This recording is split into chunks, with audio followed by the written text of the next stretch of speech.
Hello aspirants, అందరూ ఎలా ఉన్నారు? I hope you all are doing well. Welcome to day 4 of my study vlog. Night పడుకునే ముందే అనుకున్నాను మార్నింగ్ 4 o'clock లేచి మరి అట్లీస్ట్ మార్నింగ్ లోపల ఒక 2 స్లాట్స్ అయితే కంప్లీట్ చేద్దామని. కానీ లేచి చూసేసరికి 11 o'clock. ఇప్పటికైనా స్టార్ట్ చేద్దాం అనుకునే లోపల నాకు వేరే పని వచ్చేసి బయటికి వెళ్ళాల్సి వచ్చింది. బయటికి వెళ్ళి వచ్చేసరికి ఈవినింగ్ 6 o'clock అయింది. సో 6 o'clockకి నా ఫస్ట్ స్లాట్ అయితే స్టార్ట్ చేశాను.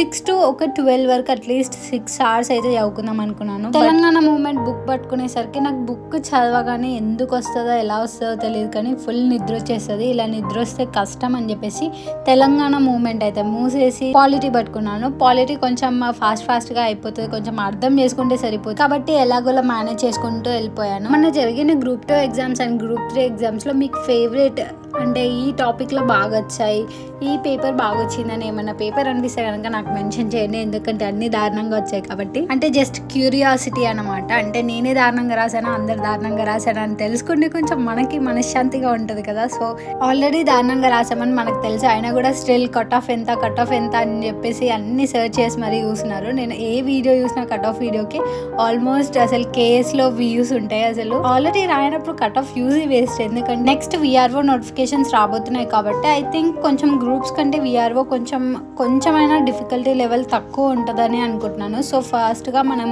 విఆర్ఓకి కూడా కొందరు ఎవరైతే చాలా రోజుల నుంచి ప్రిపేర్ అవుతున్నారో, ఎవరికైతే డిగ్రీ లేదో వాళ్ళకి మంచి ఆపర్చునిటీ అనే చెప్పుకోవచ్చు. సో ఫాస్ట్గా మనం విఆర్ఓ ఎవరైతే ప్రిపేర్ అవుతున్నారో వాళ్ళు సిలబస్ అయితే స్టార్ట్ చేశారనుకోండి, నెక్స్ట్ 6 monthsలో ఎప్పుడు నోటిఫికేషన్ వచ్చేది తెలియదు అండ్ ఎగ్జామ్ ఎప్పుడు జరిగేది తెలియదు. కాబట్టి 6 months లోపల మనకి సిలబస్ అయితే ఆల్మోస్ట్ కవర్ చేసుకుంటే ఈజీ అయిపోతుంది.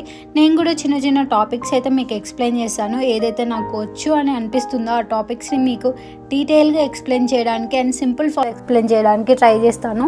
నా నోట్స్ కూడా అప్పుడప్పుడు ఏమైనా ఇంపార్టెంట్ టాపిక్ అనేది నేను బాగా రాసాను అనుకుంటే అది షేర్ చేయడానికి ట్రై చేస్తాను.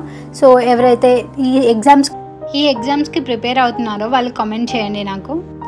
ఫైనలీ 2 slots అయితే కంప్లీట్ చేశాను. ఫస్ట్ స్లాట్ కొంచెం బోరింగ్గా అనిపించిన, సెకండ్ స్లాట్ ఎలాగో అలా కంప్లీట్ చేసి 4 hours ప్లస్ చదివాను. So that's it. ఈ రోజుకైతే ఇంత చాలు. మళ్ళీ కొంచెం రివిజన్ చేసుకొని ఒక 2-3 కరెంట్ అఫైర్స్ చూసాను, అంతకంటే ఎక్కువ చూడలేకపోయాను ఎందుకంటే నాకు ఫుల్ నిద్ర వచ్చేసింది.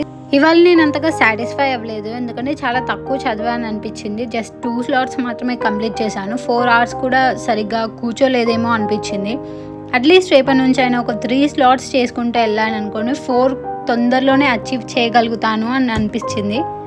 పర్లేదు, ఇట్స్ ఎ ప్రాసెస్, ప్రతిదానికి టైం అనేది తీసుకుంటుంది. ఇలా 21 days చేసిన తర్వాత ఆటోమేటిక్గా అలవాటు అయిపోతుంది అని అంటారు. సో చూద్దాం అప్పటి వరకు. ఐఎమ్ హ్యాపీ దట్ అట్లీస్ట్ ఈ 2 hours ఈ 2 slots అయినా చేయగలుగుతున్నాను. ఐ హోప్ మీకు ఈ వీడియో కొంచెమైనా మోటివేషన్ ఇచ్చిందని అనుకున్నాను. ఒకవేళ మీకు ఈ వీడియో కనుక నచ్చితే don't forget to like, share, subscribe. Thank you, నమస్కారం, బాయ్ బాయ్.